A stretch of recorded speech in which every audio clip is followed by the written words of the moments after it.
하나님의 말씀 베드로전서 3장 8절에서 12절 말씀을 봉독하겠습니다. 같이 봉독합니다. 마지막으로 말하노니 너희가 다 마음을 같이하여 동정하며 형제를 사랑하며 불쌍히 여기며 겸손하며 악을 악으로 욕을 욕으로 갚지 말고 도리어 복을 빌라. 이를 위하여 너희가 부르심을 받았으니 이는 복을 이어받게 하려 하심이라.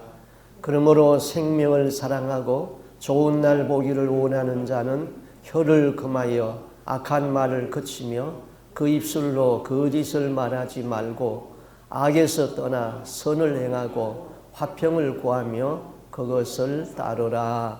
주의 눈은 의인을 향하시고 그의 귀는 의인의 간구에 기울이시되 주의 얼굴은 악행하는 자들을 대하시느니라 하였느니라. 아멘. 유래를 간단히 말씀을 드리겠습니다.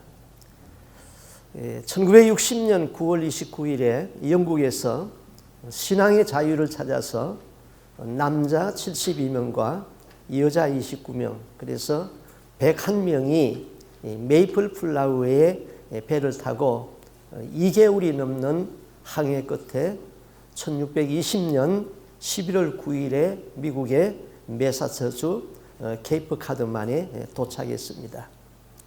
이들은 굶주림과 추위 그리고 인디안들의 습격에 대한 공포 속에서 첫 해 겨울을 보내면서 거의 반수가 질병에 걸려서 101명 중에 50명이 죽었습니다. 오늘날 미국이 여자들을 굉장히 보호하잖아요. 바로 그때 여자들이 거의 다 죽었기 때문에 몇 명 남지 않았기 때문에 그때부터 미국은 여자들을 굉장히 보호하는 이런 습관이 되어버렸습니다. 청교도들은 개혁의 의지와 하나님의 축복을 받은 그런 일념으로 윌리엄 브래드포드라는 사람을 대통령으로 세우고 그분의 지도 아래 정착을 시작해서 열심히 개척을 했습니다. 그 다음에 1621년 3월 이후에는 인디안들과의 싸움을 거치고 서로 상호 불가침한다는 조약을 맺었습니다. 그래서 인디안들로부터 옥수수와 밀과 또 이런 것을 경작하는 방법을 배우고 도움을 받았습니다.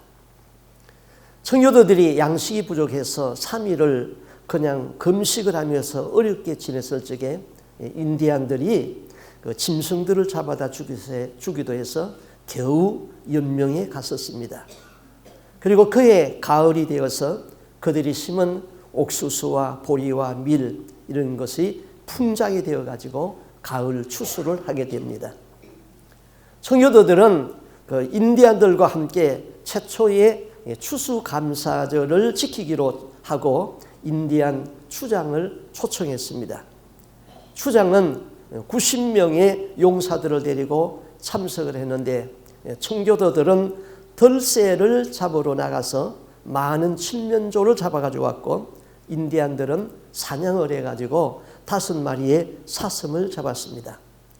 그때부터 추수감사절 때는 칠면조 요리를 먹는 것이 전통이 생겼습니다. 청교도인들은 인디안들과 함께 하나님 앞에 감사 예배를 드렸는데 그날이 1621년 11월 마지막 목요일이었습니다. 그로부터 150년이 지난 이후에 미국의 링컨 대통령이 추수감사절을 미국 전역의 절기로 공포했습니다. 그리고 1941년에는 미국 의회가 대통령과의 합의 아래 11월 넷째 주 토요일을 추수감사절로 정하고 이날을 공휴일로 공포했습니다. 그런데 의회는 11월 넷째 주 토요일로 휴일을 정하고 감사절로 정했는데 실제로는 링컨 대통령이 정한 11월 넷째 주 목요일을 전례에 의해서 추수감사주일로 이렇게 지키게 되는 것입니다. 성경에는 추수감사절이라는 그런 절기는 없습니다. 성경에는 그 초막절, 수장절이라는 절기가 있습니다. 이것은 이 절기는 모든 추수를 다 끝내고 한 달 동안 지키는 성경에 나오는 절기이죠. 초막절에는 이스라엘 백성들이 다 들이나 마당에 나가서 텐트를 치고 초막을 치고 그 안에서 일주일을 야영 생활을 했습니다. 이것은 그들이 애굽에서 광야에 나왔을 적에 광야에서 텐트를 치고 사는 것을 기념하는 절기입니다. 그래서 광야에서 텐트 생활을 할 때에 그들에게 오직 한 가지 소원이 있었잖아요. 그것은 우리가 이 광야 생활을 끝내고 가나안 땅에 들어가는 것이 소원이었습니다. 그럼 오늘 우리는 광야와 같은 생활을 하고 있는 것이죠. 그리고 가나안은 천국의 상징이거든요. 자, 우리 신앙의 여정은 저 영화로운 천국에 들어가는 것이 우리 신앙의 목적인 것입니다. 그런데 그 천국은 누가 들어가느냐? 바로 알곡 신자들이 들어가는 곳입니다. 추수감사절이 되면은 항상 생각해야 합니다. 나는 알곡으로 천국에 들어갈 수 있는가? 아니면은 연결지 못한 쭉정이라서 바람에 날아가는 가짜는 아닌가? 여러분은 알곡 신앙이 되어서 천국에 들어갈 수 있기를 바라는 것입니다. 아멘. 자, 우리가 살다 보면은 어떤 날은 기분이 좋은 날이 있습니다. 또 어떤 날은 괜히 기분이 나쁘고 짜증스럽고 또 신경질이 나는 날도 있습니다. 또 우리가 살다가 좋은 사람을 만나면은 우울했던 기분이 아주 좋아집니다. 그 사람을 만나면은 위로를 받고 또 소망을 갖게 하는 사람도 있습니다. 그런가 하면은 어떤 사람은 만나면은 그 사람과 말 한마디 안 했는데도 아주 기분 나쁜 사람들이 있습니다. 잘난 체 하는 사람들, 또 교만한 사람들, 뭐 그런 사람 만나면은 기분이 안 좋지요. 더 나아가서 우리가 기분이 나쁘다, 기분이 안 좋다 이런 것을 떠나가지고 우리 인생에 이 심각한 고뇌를 주는 사건들이 있죠. 사랑하는 자녀가 죽었다든지, 아니면은 서로 사랑하던 아내나 남편이 갑자기 사별을 한다든지, 그러면은 뭐 하늘이 무너져 내리는 것 같은 그런 아픔이 있잖아요. 또 사랑하는 사람이 변심을 하면은 우리에게 한없는 고뇌를 안깁니다. 그런가 하면은 사는 날 동안에 슬픈 일만 있는 것도 아니지요. 기쁜 일도 있잖아요. 복된 날도 있어요. 자녀가 초등학교에 들어가는 날 기쁘지요. 사랑하는 사람과 결혼하고 신혼여행을 떠날 적에 행복감을 느끼지요. 좋은 직장에 취직이 되었을 적에 성취감이 있지요. 좋은 대학에 입학 허가를 받았을 적에 보람과 긍지를 갖는 것입니다. 그런데 교육가 베이컨은 말하기를 좋은 날을 위해서는 배워야 한다 그랬습니다. 사람이 사람답게 살기를 원한다면 배워야 합니다. 그러므로 우리는 교회를 통하여서 하나님의 말씀을 평생 교육하는 것, 그것은 바로 행복으로 가는 길인 것입니다. 또 어떤 처리는 말하기를 꿈이 있는 사람은 좋은 날을 볼 수 있다, 그런 말도 했습니다. 꿈이 있는 사람은 그 꿈에 도전을 해야 되는 것이죠. 시간을 낭비하지 않는 것입니다. 우리는 항상 천국에 대한 꿈을 가져야 되는 것입니다. 자, 여러분의 신앙이 관념입니까? 실제입니까? 이 무슨 말인지 모르겠어요? 자, 천국이 나에게 관념의 세계입니까? 실제의 세계입니까? 예수님이 천국에 대해서 이렇게 비유로 말씀했습니다. 마태복음 13장 44절에 천국은 마치 밭에 감추인 보화와 같으니 사람이 이를 발견한 후에 숨겨두고 기뻐하여 돌아가서 자기의 소유를 다 팔아 그 밭을 찾느니라. 자, 어떤 소작인이 품삯을 받기로 하고 소를 가지고 가서 다른 사람의 밭을 갈고 있었습니다. 밭을 갈다가 쟁기 밑에서 무슨 쇠붙이 소리가 나서 소를 세워놓고 거기를 팠습니다. 그랬더니 거기에 보화단지가 들어있는데 보화단지를 열어보니까 검은 보화 보석이 가득히 들어있었습니다. 얼마나 기쁘겠습니까? 놀랍죠. 바로 그저께 신문이었어요. 신문에 보니까 LA에 있는 어떤 사람이 자기 집 정원 뒷뜰을 거닐다가 무슨 일을 했는가 봐요.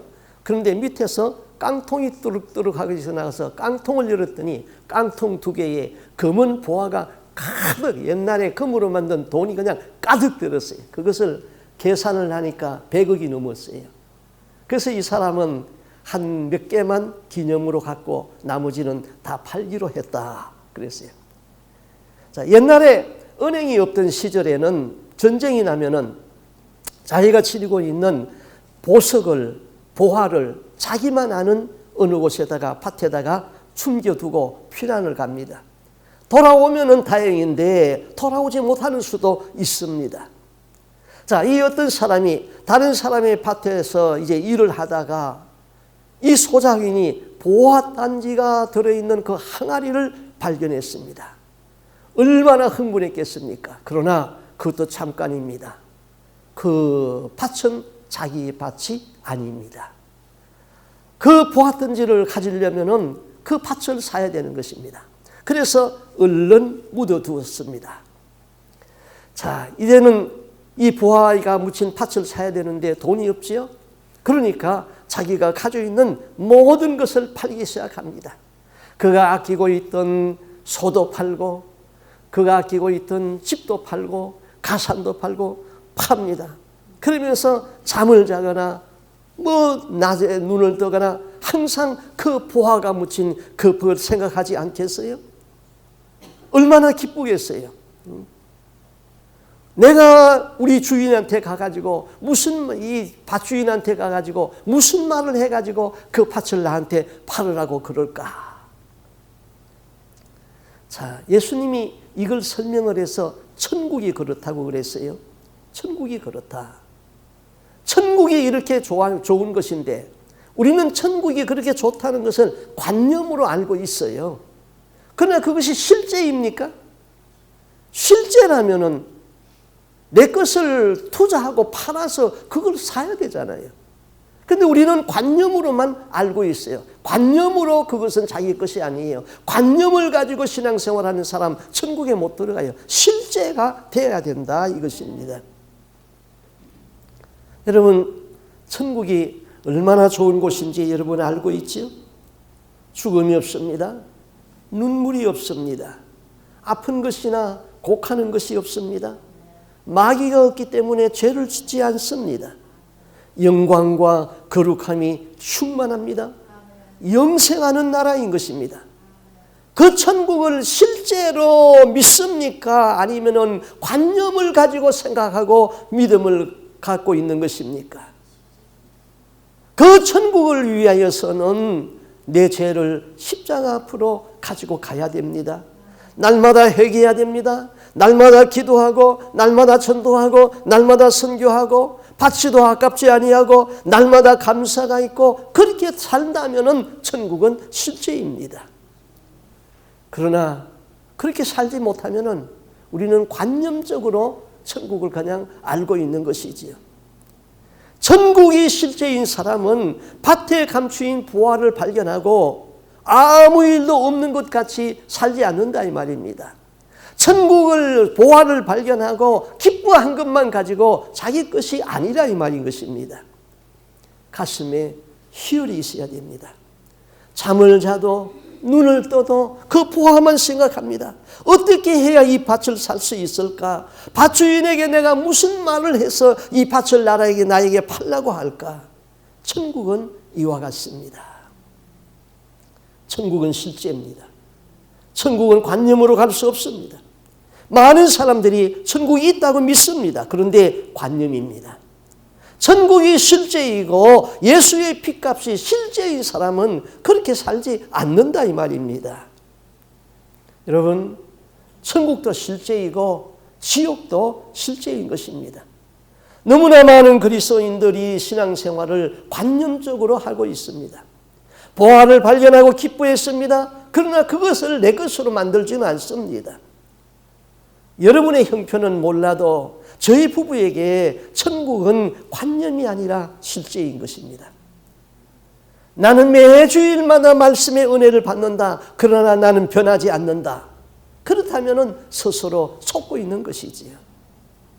천국은 관념의 세계가 아니고 종교의 이상 세계가 아니고 허구의 세상이 아닌 것입니다. 여러분, 우리 신앙생활에서 기도가 관념입니까? 실제입니까? 기도하면은 하나님이 듣는다. 그분은 전능자 하나님이시다. 그러면은 기도하라 말라 할 필요가 없지요. 기도를 관념으로 생각하니까 기도를 안 하는 것이지요. 오늘은 추수감사주일입니다. 성경은 범사에 감사하라 그랬습니다. 하나님은 감사하는 사람은 황소를 끌고 와서 예배 드리는 것보다 내가 더 기뻐한다 그랬습니다. 이런 글이 있어서 제 마음에 와서 닿더라고요. 제가 읽어드리겠습니다. 당신이 오늘 아침 눈부신 태양을 보며 일어났다면 당신은 오늘 아침 깨어나지 못한 이 세상 100만 명보다 더 많은 축복을 받았습니다. 하루에 100만 명이 죽어간다는 얘기예요. 그런데 그 중에 죽지 않고 살아서 이게 나왔잖아요. 만일 당신이 한 번도 전쟁의 위험이나 수용소의 외로움, 고문의 고통, 굶주림의 쓰라림을 경험하지 아니했다면 당신은 이 세상 5억 명의 사람들보다 더 행복합니다. 지금도 이 세상에는 5억이나 더 되는 사람들이 굶주림 고통 속에서 수용소에서 신앙의 압박을 받으면서 살아가고 있습니다. 당신이 주일이면은 체포나 협박이나 학대나 고문이나 또는 죽음의 두려움이 없이 교회에 나갈 수 있다면 당신은 이 세상 30억의 사람들보다 더 축복받은 사람입니다. 맞습니다. 만일 당신의 냉장고 안에 먹을 음식이 있다거나 당신의 몸에 옷이 걸쳐져 있다거나 머리 위에 지붕이 있어서 잠잘 수가 있다면 당신은 이 세상 75%의 사람보다 더 부유한 사람들입니다. 당신은 통장이나 지갑에 돈이 있다거나 집 어딘가 작은 그릇 안에 쓰다 남은 동전 몇 잎이 있다면 당신은 이 세상 8%의 상위층에 들어있는 사람입니다. 당신이 결혼해서 자녀가 있고 두 부모가 아직 살아 계시다면 당신은 아주 복이 드문 행운아입니다. 만일 당신이 고개를 들고 얼굴에 미소를 띠고 진심으로 감사할 수 있다면 당신은 정말로 축복받은 사람입니다. 왜냐하면 대부분 사람들은 그렇게 할 수 있는데도 하지 않기 때문입니다. 자, 우리가 감사의 조건을 찾으면은요, 정말 범사가 감사해요. 병원에 가면은 자기 자신이 건강하다는 것이 감사해요. 병원에 가보면은 어떤 사람은 소변이 나오지 아니해서 아랫배를 계속 주먹으로 퉁퉁퉁퉁 치면서 자극을 주어가지고 겨우 소변을 조금 보는 사람이 있어요. 건강하게 소변을 본다는 것이 얼마나 감사합니까? 제가 10년 전에 직장에 암이 생겼었거든요. 직장에 암이 생겨놓으니까요. 이것이 자꾸 암이 커가면서 항문을 자극하니까 하루에 수십 번 화장실에 가고 싶어요. 그래서 화장실에 가서 앉으면 아무것도 안 나와요. 얼마나 고통스러운지요. 그래서 저는 그 뒤부터 건강에 대해서 이런 기도를 해요. 하나님 아버지, 오장육부가 예수의 이름으로 건강하게 해주시옵소서. 그러면서 구체적으로 해요.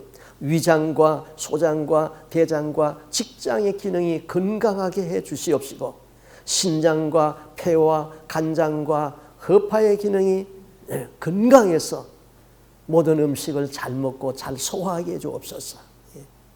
자, 이런 기도를 하다 보니까 영적으로도 잘 먹고 잘 배설하는 사람이 건강한 사람이에요. 잘 먹는다는 것은 하나님의 말씀을 독이 들어있지 아니하는 영혼을 살리는 말씀을 잘 먹는 것이 건강하고, 그 다음에 잘 배설한다는 것은 회개를 하는 것이 배설하는 거예요.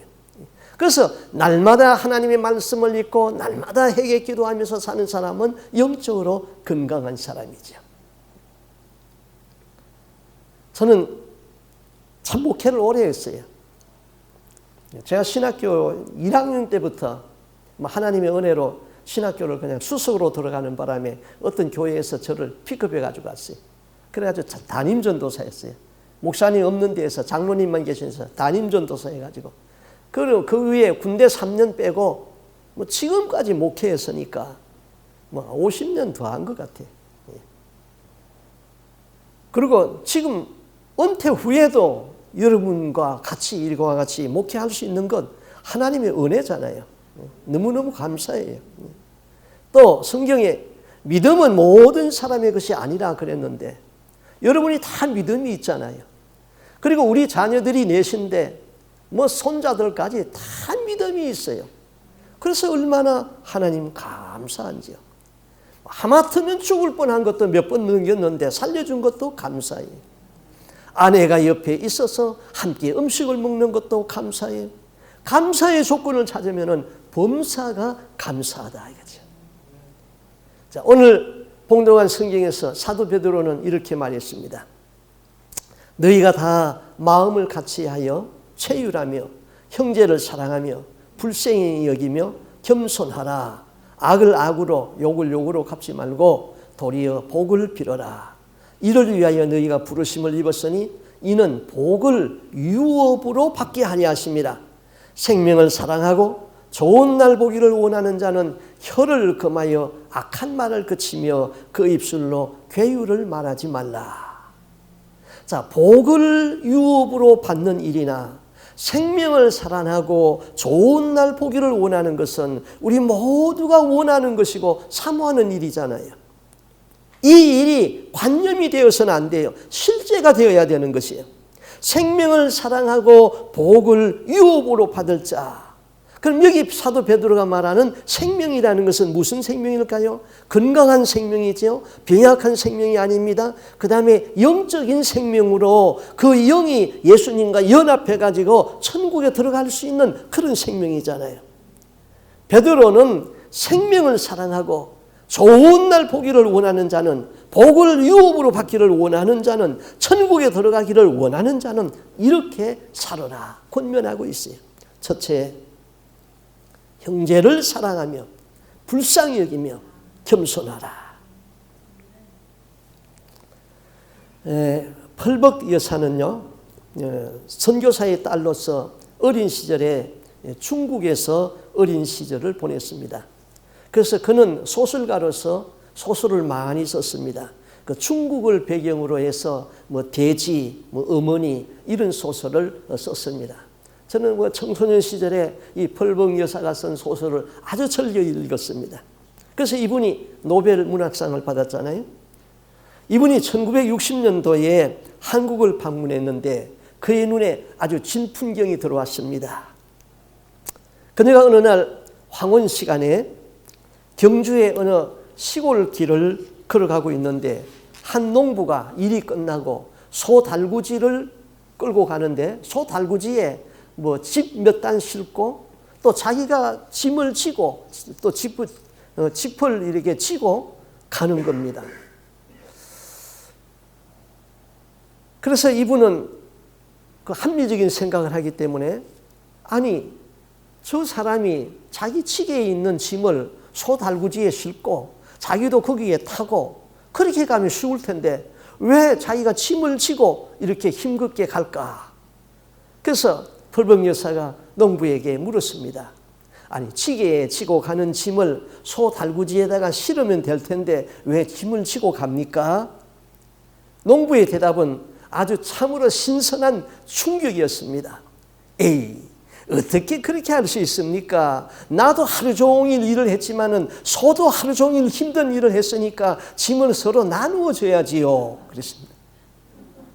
그래요. 본래 우리 민족은 다른 사람에 대한 배려를 잘하는 민족이었습니다. 말 못하는 짐승에까지 마음을 주고 배려하는 마음, 이웃이 어려웠을 적에 마음을 나누면서 도와주는 마음, 내가 손해를 보는 일이 있더라도 다른 사람에게 피해가 가지 아니하도록 배려할 줄 아는 자기 희생의 마음, 이것이 바로 성경이 말하는 마음이에요. 그것이 긍휼의 마음가짐이고 사랑의 마음인 것입니다. 사도 베드로는 말했습니다. 형제를 사랑하며 불쌍히 여기며 겸손하라. 이는 복을 유업으로 받게 하려 하심이라. 자, 형제를 사랑하고 긍휼히 여기는 마음은 하나님이 감찰하시고 복을 주시지요. 이 시대의 고민과 염려 중에 하나는 우리 사람이 비인간화되어 간다는 것입니다. 사람들의 성격이 조급해지고 잔인해지고 포악해지고 있는 것이지요. 결혼 생활 한 10년을 지난 사람들에게 한번 물어보세요. 다시 청춘으로 돌아가서 결혼한다면 어떤 사람을 택하여서 결혼하겠습니까? 딱 한마디로 대답하십시오. 대부분의 사람들은 인간성 좋은 사람, 그렇게 말할 것입니다. 젊어서는 인물도 중요하고 또 학벌도 있어야 되고 가문도 생각해야 되고 직업과 능력 이런 것을 다 요구하지만은 인물과 돈과 지위와 명예, 그것이 살아보면은 그렇게 대단한 것이 아니에요. 먼저 사람다워야 되는 것입니다. 사람다운 사람을 만나면은 그것으로 족합니다. 돈 많은 사람이 교만하면은 돈 자랑하는 것 같아서 기분이 좋지 않아요. 권력 있는 사람을 만나면은 어쩐지 그 사람에게 예속되는 것 같아서 편치가 않아요. 사람을 무시하는 것은 바보 천치도 안다고 지난 주일에 주보에 내가 썼잖아요. 사람을 무시하는 말, 무시하는 얼굴 표정, 그거는 바보 천치도 안단 말이에요. 그렇게 사람을 무시하면서 살면은 그 편치 않은 거예요. 좋지 않은 거예요. 그러나 언제 대하여도 인간성이 좋다는 것이 무엇입니까? 긍휼의 마음가짐, 사람을 사랑의 눈으로 보는 거예요. 그 사람이 정확한 컴퓨터이고 날카로운 비판이 있다, 그런 게 아니에요. 자비와 긍휼, 사랑과 용서가 넘치는 그곳에 인간미가 있어요.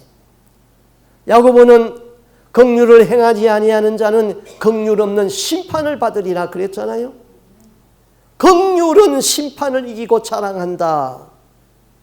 그럼 긍휼이 없는 심판이 있는 곳이 어디예요? 지옥이잖아요.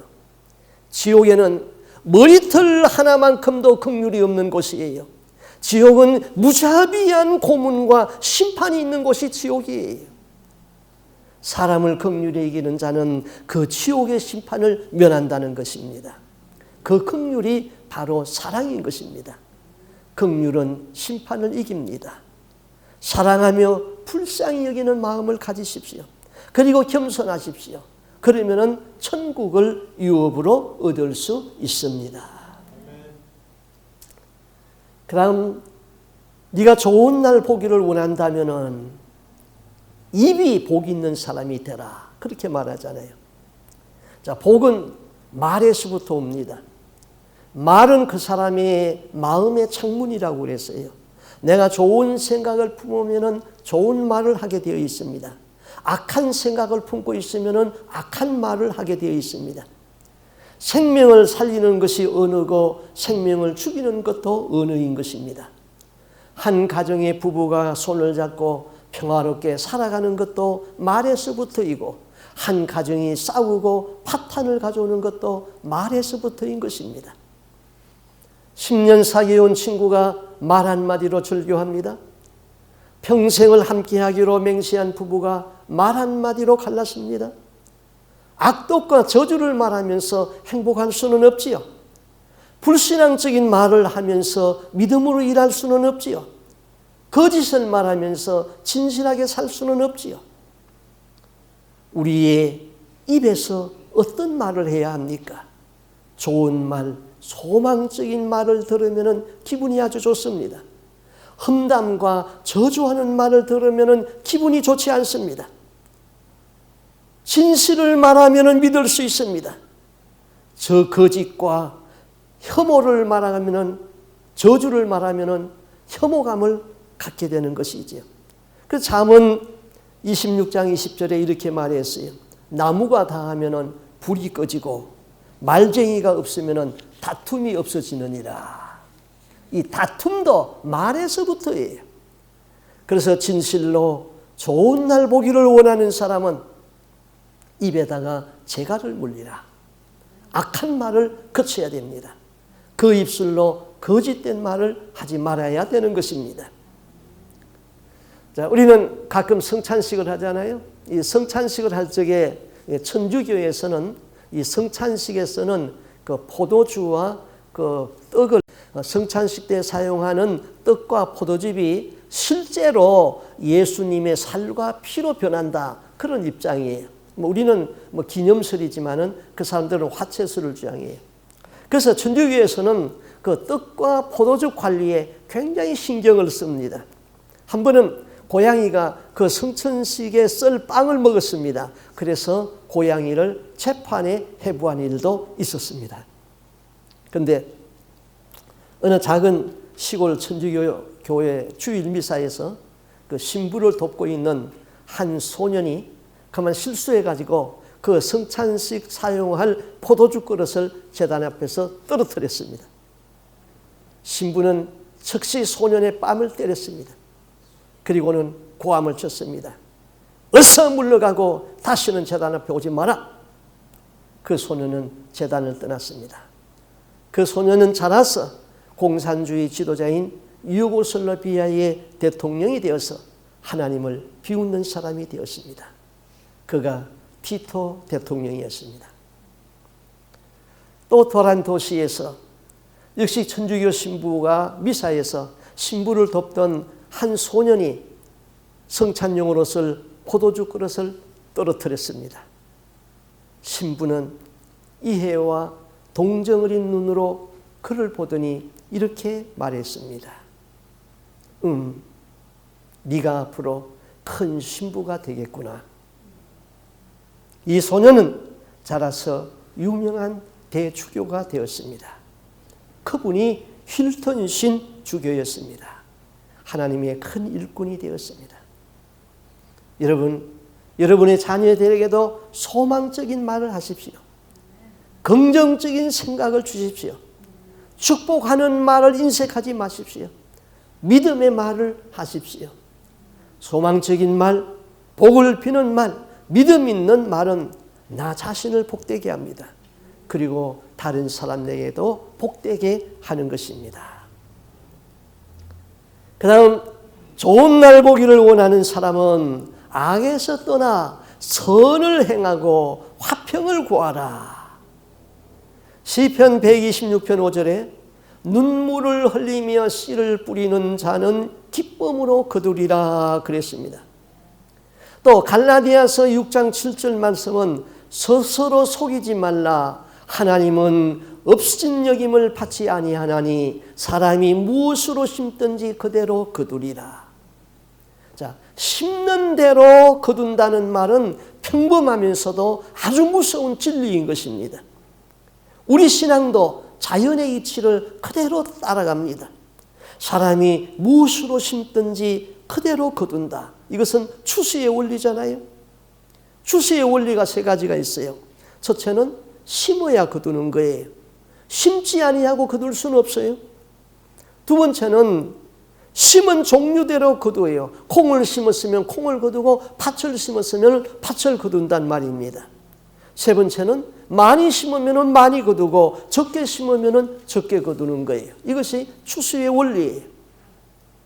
사람은 지금 무엇인가 심고 있는 거예요. 현재는 과거의 산물이에요. 과거에 심은 것을 현재 거두는 거예요. 지금 미래가 암담하고 어둡다면 지금부터 심어야 되는 거예요. 기도로 심어야 됩니다. 노력하며 심어야 됩니다. 심어야 미래에 거둘 수 있는 것입니다. 미래를 바꾸고 싶다면 현재를 바꾸어야 되는 것이지요. 먼저 심고 나중 거두는 것이지요. 거두고 나서 심겠다는 것은 이거는 법칙의 무시인 것입니다. 복 받을 일을 하지 아니하고 내가 복을 받겠다. 그것이 바로 미신이라는 거예요. 추수의 원리는 심은 종류대로 거두는 거예요. 하나님은 업수의 여김을 받지 아니한다. 사람이 무엇으로 심든지 그대로 거두리라. 여기 업신 여김을 받지 않는다 이 말은 콧방귀 낀다 그런 말이에요.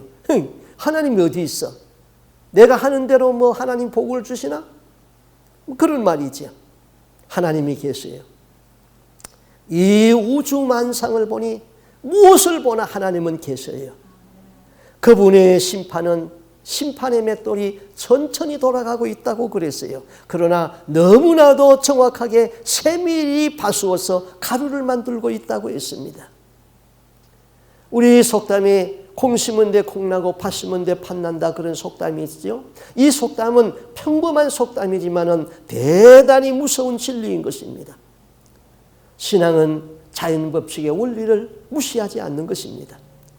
좋은 날 보기를 원한다면 열심히 선을 행해야 되는 것이죠. 착한 일을 해야 됩니다. 심어야 하는 것입니다. 제가 수원에서 공무원 생활을 한 적이 있었어요. 그래서 수원에 몇 년 살았어요. 그런데 수원에 가면은 수원에 광교산이라는 것이 있어요. 그런데 6.25 전쟁 때 있었던 이야기입니다. 그 광교산 밑에 신봉리라는 마을이 있습니다.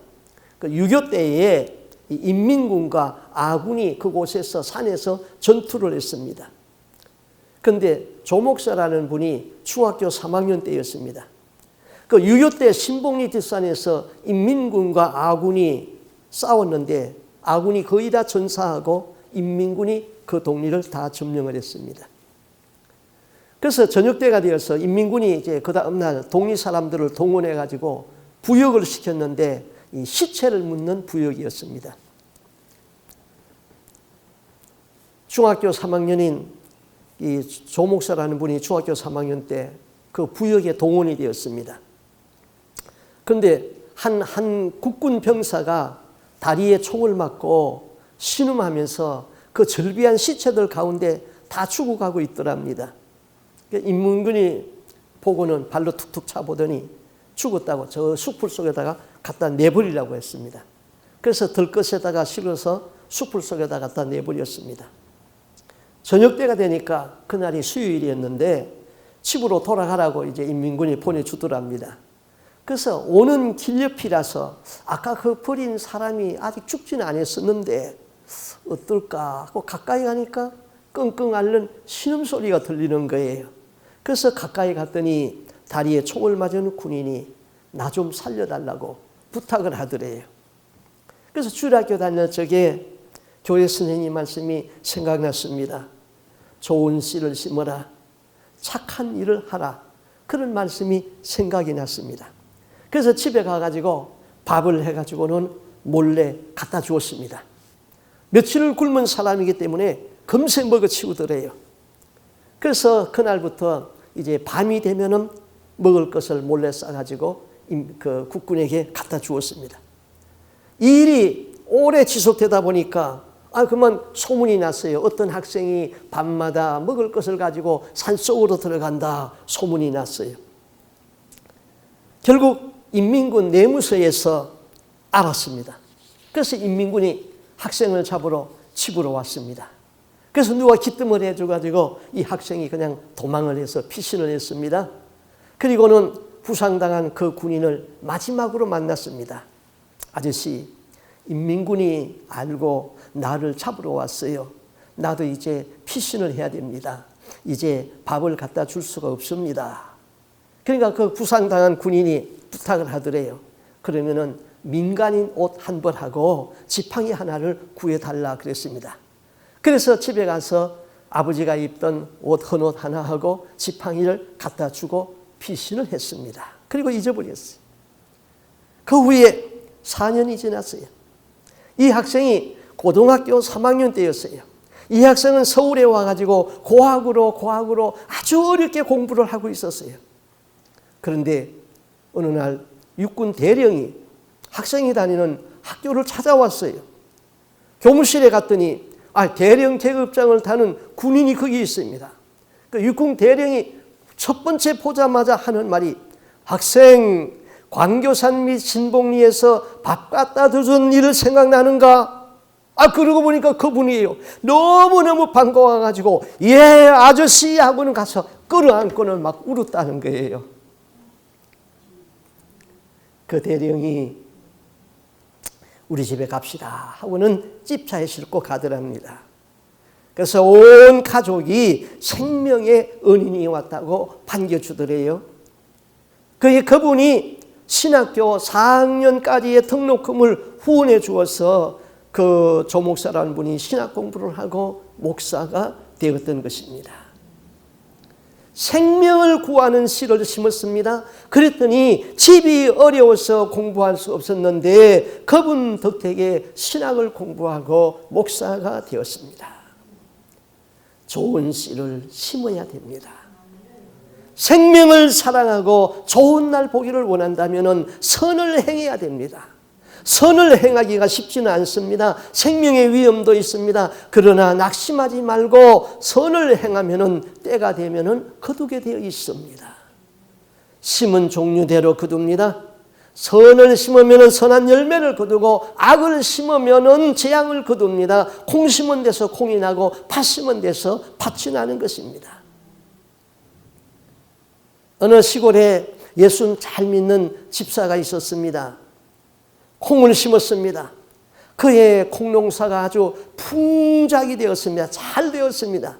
그런데 자기만 풍작이 된 것이 아니라 이웃집에 콩농사 한 사람도 다 콩농사가 잘 되었습니다. 그런데 문제는 콩값이 그냥 하락이 되어서 인건비도 안 나오게 되었어요.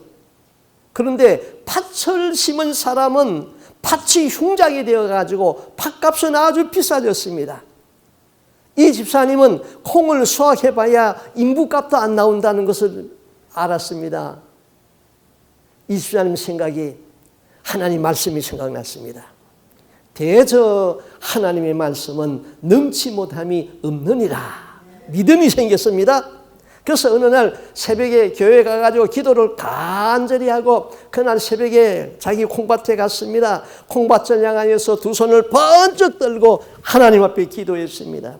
하나님, 대저 하나님의 말씀은 능치 못함이 없습니다. 믿습니다. 다른 집 콩은 다 그대로 두고 우리 집 콩은 팥으로 바뀌게 해 주십시오. 이루어졌습니까? 안 이루어졌습니까? 이분은 대저 하나님의 말씀은 능치 못함이 없느니라 이 말씀보다 심는 대로 거둔다는 이 말씀이 더 힘이 세다는 것을 몰랐던 거죠. 심는 대로 거두는 거예요.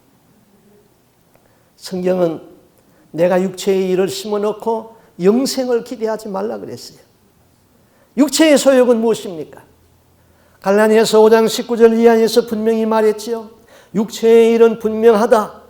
곧 음행과 더러운 것과 호색과 우상 숭배하는 것과 점치는 것과 원수 매는 것과 분쟁하는 것과 시기와 분내는 것과 당지는 것과 분열하는 것과 이단과 투기와 술 취하는 것과 방탕함과 이런 일을 하는 자들은 하나님의 나라를 유업으로 받을 수 없느니라. 하나님의 나라를 유업으로 받을 수 없다는 말은 이런 일을 하는 사람은 천국에 들어갈 수 없다는 말이지요. 반대로 내가 성령이 주는 생각을 심었으면 영생을 거두게 되어 있는 것입니다. 마태복음 10장 42절에 그랬습니다. 누구든지 제자의 이름으로 이 소자 중 하나에게 냉수 한 것이라도 주는 자는 내가 진실로 너희에게 이르노니 그 사람이 결단코 상을 잃지 아니하리라. 그래서 저는 이 말씀을 결단코 상이라고 붙여버렸습니다. 내가 진심으로 하나님 앞에서 감사하는 것도 하늘에서 상을 잃지 않습니다. 내가 기도하는 것, 내가 전도하는 것, 내가 교회에서 봉사하는 것 다 보상을 받습니다. 땅에서도 받고 하늘에서도 받습니다. 여러분이 길을 가다가 길가에서 구걸하고 있는 거린에게 일부를 주었어도 주님의 이름으로 주었다면 결단코 상을 잃지 않습니다. 하늘에 있는 집은 땅의 자료로 집을 짓습니다. 천사들이 그 집을 짓는다고 그랬습니다. 하늘의 집이 잘 올라간다는 것은 내가 땅에서 선을 행하고 날마다 심는다는 것이죠. 그런데 내가 화를 내고 남에게 상처를 주고 신경질을 내고 불순종하고 내가 죄를 지으면 그 올라가던 집이 무너져 버립니다. 그러나 내가 다시 회개하고 다시 열심을 내고 그러면 무너진 집이 다시 보수가 되어집니다. 이것은 영적인 일이에요. 그래서 하늘의 집을 무너뜨리지 말고 날마다 무너지지 아니하는 반석 위에 집을 짓는 자가 복된 사람이지요. 저는 기도할 적에 그런 기도를 해요. 나의 공력이 불타지 아니하도록.